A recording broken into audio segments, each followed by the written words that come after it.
আর এদিকে ধরো জজকে যে টাকা জজের থেকে তো আর টাকা তুলে আনতে পারবো না, জজের থেকে ছিনিয়ে আনতে পারবো না, সেটা নাই বাদ দাও। আর বাকি যে এদিকে যে 50,000 টাকার মতন ওর কাছে দেওয়া আছে, 50 না 45,000 টাকার মতন দেওয়া আছে। তা জজের টাকা দিয়েছিলে? হ্যাঁ হ্যাঁ। কোন তা কি জজের টাকা দিয়েছিলে? বলছি, অজয় ইয়ে অজয় গুপ্তা কে, কি বলছি, তোমার যে দেওয়ার পরেও যেটা আমার ক্যান্সেল হয়েছে, আমার তো সেখানেই মাথা, যে তোকে আর কাজ কাজ আমার কাজ তো করাবো না। অবাস্তব, আমার অবাস্তব। অবাস্তব মানে? আমি শোনো এর দিদি, থেকে আমি একটা যদি, কথা বলি, শোনো, আমি এর একদম, থেকে যদি আমি জয়মালা, শোনো আমার হ্যাঁ, কথা বলছি, এর থেকে যদি আমি জয়মাল্য বাগচিকে হাত করতাম, মোদ্দা কথা শোনো, এর থেকে যদি আমি জয়মাল্য বাগচিকে হাত করতাম, আমার কাজের কাজ দিত। আপনারা দেখছেন আদর্শ তিতুমির পত্রিকার সঙ্গে রয়েছি আমি ধৃতরাষ্ট্র। আজকে আপনাদেরকে আমরা দেখাচ্ছি যে কিভাবে আমাদের যে জুডিশিয়ারি, আমাদের যে আইনি পরিকাঠামো, সেই পরিকাঠামোর ওপর আঘাত করছেন যে জাল উকিলকে নিয়ে আমরা আপনাদের কাছে একাধিক খবর করেছি, সেই জাল উকিল মন্দিরা শিকদার। আজকের ভয়ঙ্কর ঘটনার অডিও ক্লিপিংস আমরা আপনাদেরকে শোনাবো। যে অডিও ক্লিপিংসে এই মন্দিরা শিকদার বলছেন যে কলকাতা হাইকোর্টের জজ, তার নাম বলছেন অজয় গুপ্ত, তাকে টাকা দিয়েছেন, এবং আগে যদি জানতেন তাহলে অজয় গুপ্তকে টাকা দিতেন না, মাননীয় জজ জয়মাল্য বাগচিকে টাকা দিতেন। এই সমস্ত বলে মানুষের থেকে টাকা তুলেছেন 5 লাখ টাকা। আচ্ছা, আগে আপনারা পুরো অডিও ক্লিপিংসটা শুনে নিন, তারপরে অডিও ক্লিপিংসের ব্যাখ্যাটা আপনাদেরকে আমরা দিচ্ছি। বাড়ি আসলে? না না, বলো, তুমি বলো ভাই। হ্যাঁ বলো। বলো বলো। বলো কি বলছো বলো। আর কি বলবো, তুমি ওই ইয়ে করো, আমাদের তো দুদিন কোর্ট বন্ধ, হুম। সোমবার অবধি বন্ধ। কেন, কিসের মঙ্গল, ছুটি কোর্ট? কালকে তো আমাদের বন্ধ আছে, রবিবারে তো বন্ধ। আর সোমবারের দিনকে ওই ইয়ে যাচ্ছে না, বিশ্বকর্মা পুজো তো সোমবারে, ও, ওই জন্য পরপর কদিন বন্ধ, 3টে ছুটি তো পর পর একদম টানা। কালকের কোর্ট ছুটি আছে, সব কোর্ট? হ্যাঁ হ্যাঁ হ্যাঁ হ্যাঁ, সব লোয়ার, লোয়ার হাই সব ছোট, খালি তোমার ওই রেজিস্ট্রি অফিস গুলো খোলা থাকবে।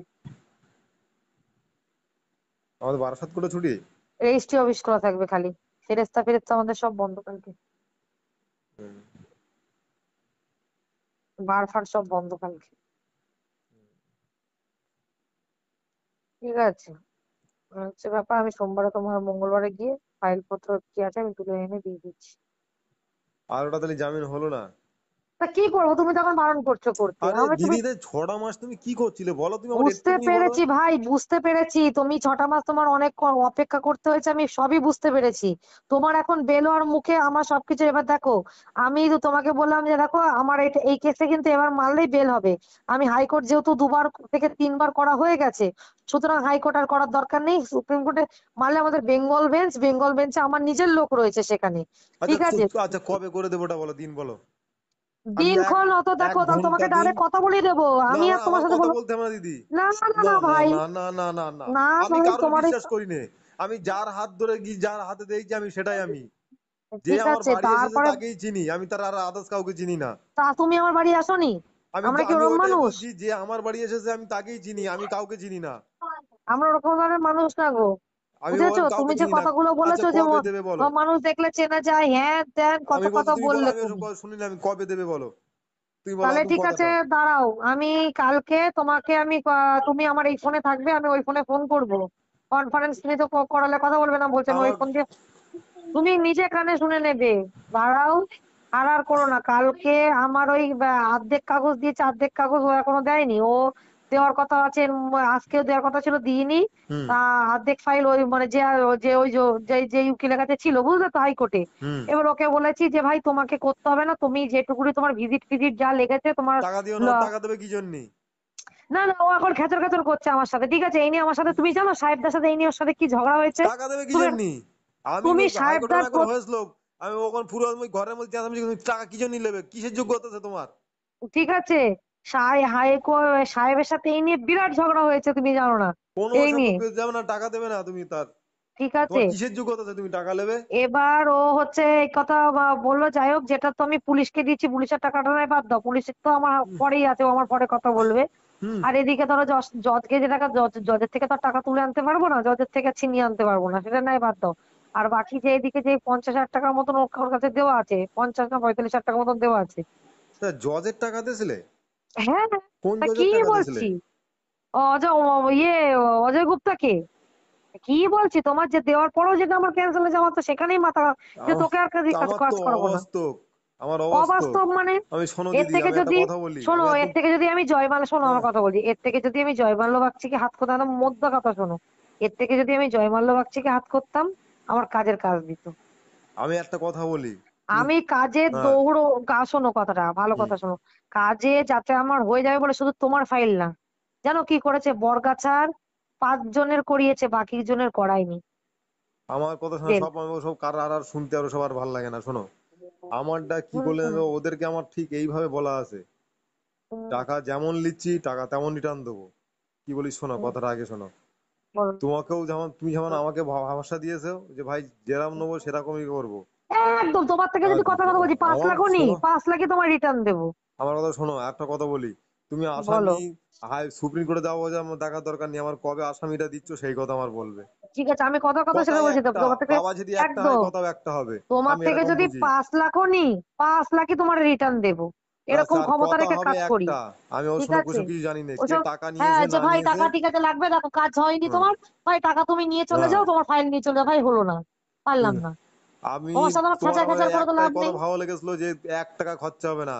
হ্যাঁ, তো আমি আমি তো তোমাকে যেটা, এখনো বলছি, তোমাকে আমি থেকে শোনো, যদি আমি পাঁচ একটা লাখ কথা টাকা বলি, আমি নিই, তুমি পাঁচ কবে লাখই আমার তোমাকে রিটার্ন আসামিটা দেবো। দেবে, কবে হুম, আসামিটা দেবে, আমি সেই কথা ওদের বলবো, যে দরকার পড়ে আসে আচ্ছা, আমি স্ট্যাম্প পেপার উপরে লিখে দিচ্ছি এই তারিখে তোমাদের আসামি দিয়ে দেবো। একদম একদম একদম কথা একদম একটা একদম, হবে, তাতে জবান একটা গলা হবে, কাটা দেবে যাবে। তাহলে এটা এরকম কথা বাস্তব কথা। একদম, যদি এরকম দিতে পারো আমার কি আমার ঠিকই, জানাবে কালকে।